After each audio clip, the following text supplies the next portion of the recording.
All right. This is, to me, a treat. It's hard to even see who they are from here. Um, Teddy, Subutai, Grumpy, and I'm sorry I can't even see who the blue player is. Uh, Versus Captain Jack Sparrow, LSR, malady, and probably the highest ranked player in the game at True Skill 52, Ragnar. Is Lol Steamroller, LSR, and to his immediate south Claret, is sorry, I couldn't Jack see your Sparrow name. in nice red, and the pretty in pink Ragnar on the bridge up front, looking to try and contest this bridge territory. He's already got his bot units out, and he's gone on Ardo Commander. I want to say something on this map. I saw something hilarious one time. I saw a player. I think it was this player over here. I mean, this is a different. But I'm just mentioning on this map. There's a lot of metal in this middle and energy in these things. But I saw a player open like air. He flew to the middle. Went the commander was here in the middle, and the guy flew over the commander and could have degunned his production building, but reclaimed it as well. So let's see what happens. Yeah. So both teams vying for the middle, building a lot of these grunts and pawns.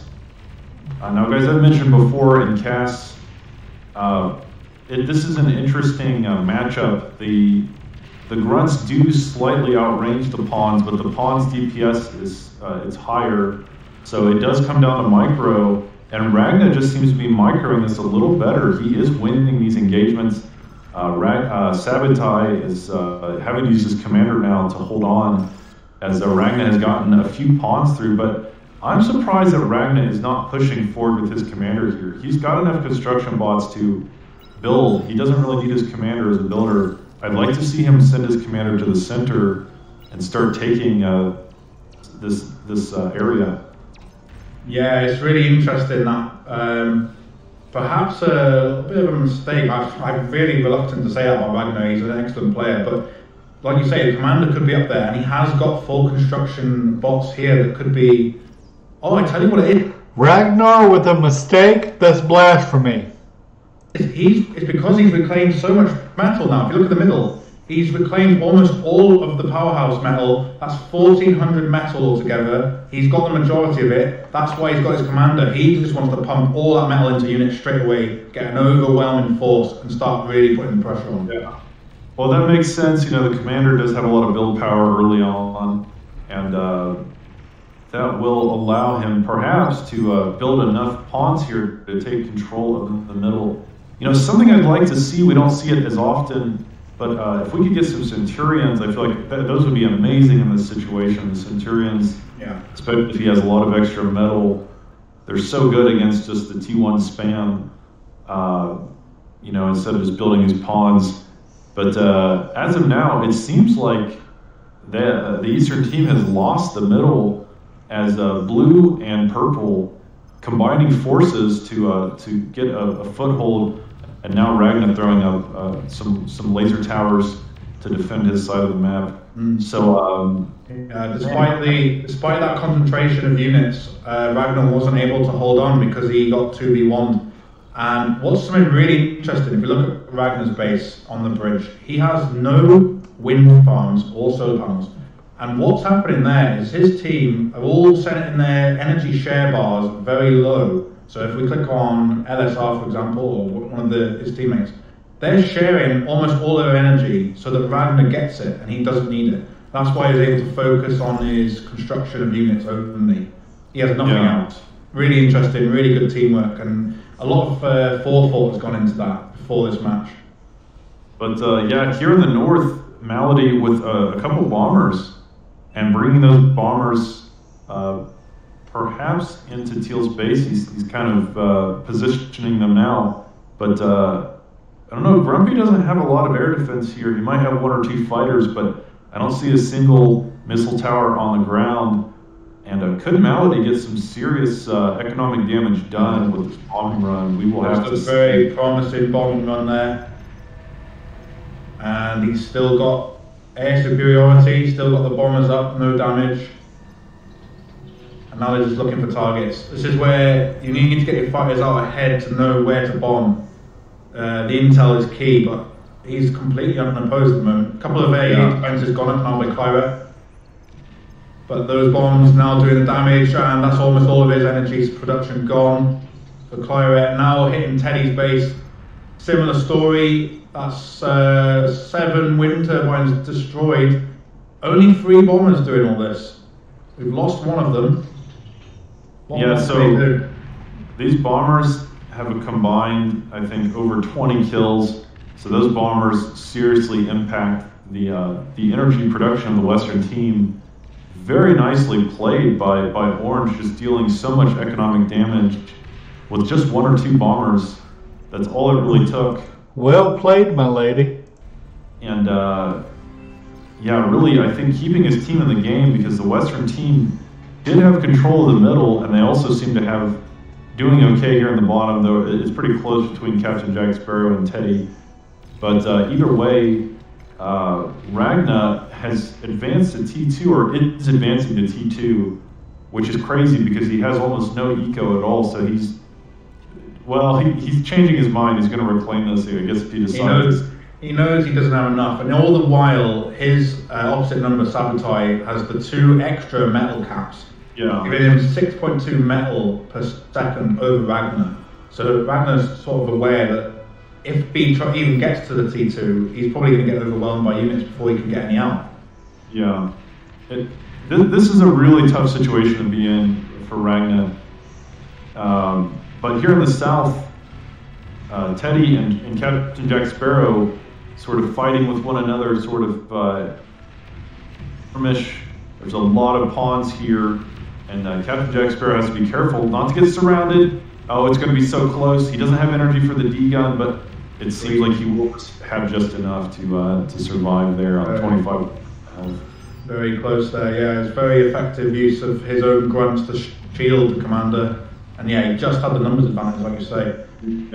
Just enough, and truth be told, we haven't seen much in the sea, not much sea action going on because, Orange is just... Another huge, I don't know if this is a bombing run or what, but they're not even mentioning it yet. Hopefully they mention it and take us up there. Malady, his airplay has just been amazing this tournament. In that last game we saw in Colorado, he was absolutely dominant, and in this game, dominant as well. And he is just causing so much grief for the Western team. They're unable to really even get a foothold on the sea, or even come down. Like Teal can't even come down into the lower part of his. I want to point out something here. Did you see this army? Like almost all of them have been rezzed. I don't think any of those units had been produced. Side of the map, so Orange is just being oppressive. They all had halos on with his airplay, and also now taking over the sea as well with these construction aircrafts. Guys, you just don't see airplay this good very often. It's certainly a skill. So absolutely, his ability to maintain air superiority is and the numbers. Grumpy's getting fighters up, but they're going down immediately, and he knows that he's going to be able to maintain air superiority and just keep his fighters in the right position, not too close where AA defenses can get them, just near enough to stop any air screen coming up.